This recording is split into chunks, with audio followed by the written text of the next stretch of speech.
Selamat datang kembali. Oke, kali ini kita mau gali lebih dalam bab 8 dari buku Change karya Damon Centola. Judulnya In Search of a New Normal. Iya, bab ini menarik banget karena membahas kenapa sih mengubah norma sosial itu bisa susah dan bikin bingung. Padahal kadang kelihatannya sepele ya. Betul, kita bisa mulai dari contoh klasik nih. Ingat Dagen Age di Swedia tahun 67? Oh, Dagenha. Yang Swedia ganti jalur mengemudi dari kiri ke kanan dalam semalam itu kan? Iya, persis. Pemerintahnya udah siap-siap gila-gilaan. Ada iklan TV, radio, papan reklame gede, bahkan sampai dibikinin lagu pop khusus segala. Logikanya kan semua orang jadi tahu aturan barunya, siap gitu. Tapi kenyataannya pas hari H gimana? Nah, justru itu. Malah kacau balau kan? Banyak yang bingung di jalan, ada aja insiden kecelakaan kecil atau nyaris celaka. Padahal semua orang udah tahu, udah diinfo, harus pindah jalur. Aneh ya? Ah, ini dia. Masuk ke inti pembahasan Centola di bab ini, namanya dilema koordinasi. Dilema koordinasi. Maksudnya? Jadi, masalahnya bukan karena orang nggak tahu aturan barunya, tapi justru karena muncul ketidakpastian soal apa yang bakal dilakuin orang lain. Gimana tuh? Ya, mikir gini, oke, saya tahu harus pindah ke kanan. Tapi mobil depan saya itu bakal pindah juga nggak ya? Terus, dia nebak saya bakal pindah nggak? Jadinya ragu-ragu. Kemampuan kita buat baca pikiran atau antisipasi tindakan orang lain jadi macet sesaat di situasi baru ini.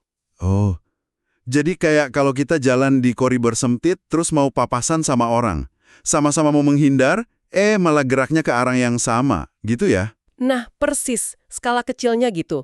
Norma sosial itu fungsinya ya biar kita nggak tabrakan kayak gitu terus dalam interaksi sehari-hari. Bikin semuanya lancar. Makanya pas normanya mau diubah, ya wajar kalau muncul semacam kecemasan kolektif gitu. Oke, paham. Landasan bersamanya goyah gitu ya? Betul. Dan ini nggak cuma di skala besar kayak Dagenhey. Ada contoh lain di buku, soal Chris Paget, seorang pelatih eksekutif. Oh ya, yang bingung soal salaman atau tos kepalan fist bump gitu kan? Iya, dia ketemu klien-klien penting, terus bingung, ini enaknya jabat tangan gaya lama atau pakai fist bump yang lagi ngetren. Interaksi pertama jadi kayak, gimana ya? Penuh pertaruhan, salah langkah dikit bisa dianggap kaku atau malah so asik. Wah, iya juga ya.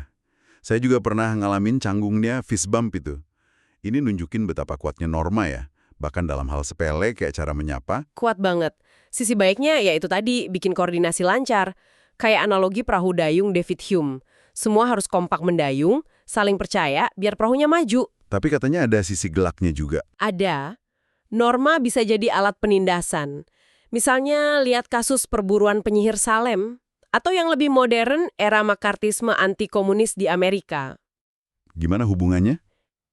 Norma yang menindas, misalnya sentimen anti-komunis yang berlebihan waktu itu, bisa awet karena orang jadi takut.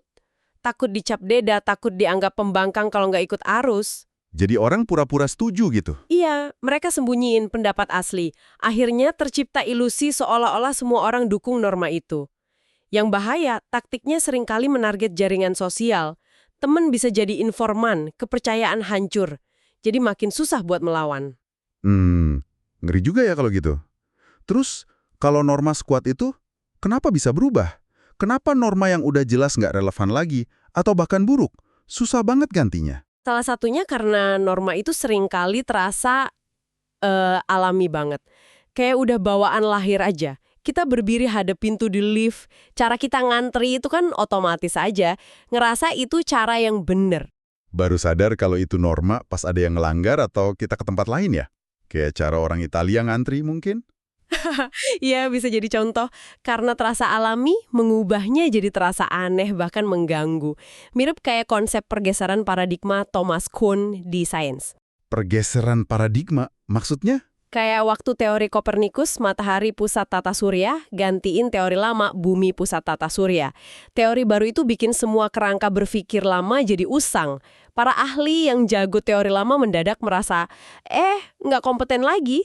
Ada resistensi sosial, bukan cuma soal benar atau salahnya teori. Oh, jadi mengubah norma sosial itu kayak mengubah bahasa bersama gitu ya? Bikin keahlian sosial kita jadi nggak relevan sesaat? Kurang lebih gitu, ada disorientasi.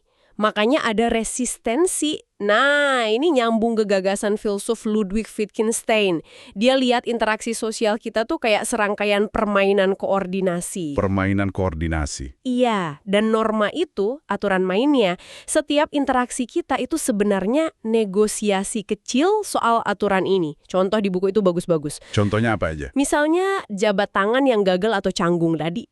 Perlu berapa kali kejadian kayak gitu sampai kita mikir, oke, mungkin coba cara lain, nyapa orang baru. Atau soal ngomongin gaji. Topik sensitif kan? Sekali ada yang responsnya nggak enak, langsung pada diam lagi. Perlu berapa banyak orang yang berani buka topik itu biar norma diamnya berubah? Betul. Atau soal komentar penampilan di tempat kerja. Satu tatapan nggak setuju atau satu komentar balasan aja bisa mengubah persepsi soal apa yang pantas diomongin. Jadi tiap interaksi itu kayak uji coba norma gitu ya? Bisa dibilang gitu. Setiap ada yang melanggar norma, dan gimana kita atau orang lain meresponsnya, itu jadi momen buat norma diuji, dikuatkan, atau justru pelan-pelan digeser. Perubahan besar jarang instan kayak ada Gen H. Seringnya ya akumulasi dari negosiasi-negosiasi kecil ini. Oke, jadi kesimpulannya nih, norma sosial itu penting banget buat koordinasi kita sehari-hari. Bikin hidup teratur, tapi ya itu jadi susah diubah. Dan proses perubahannya itu entah ada Gen H atau soal FISBAM, pasti ada periode nggak nyaman. Periode ketidakpastian, di mana kita kayak kehilangan kemampuan buat nebak langkah orang lain. Sip. Nah, sebagai penutup, ini ada pemikiran buat Anda renungkan.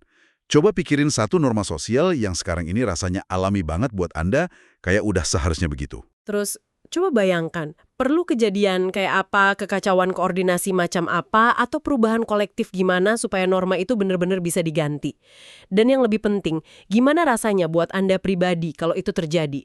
Kalau aturan main sosial yang Anda kuasai tiba-tiba berubah?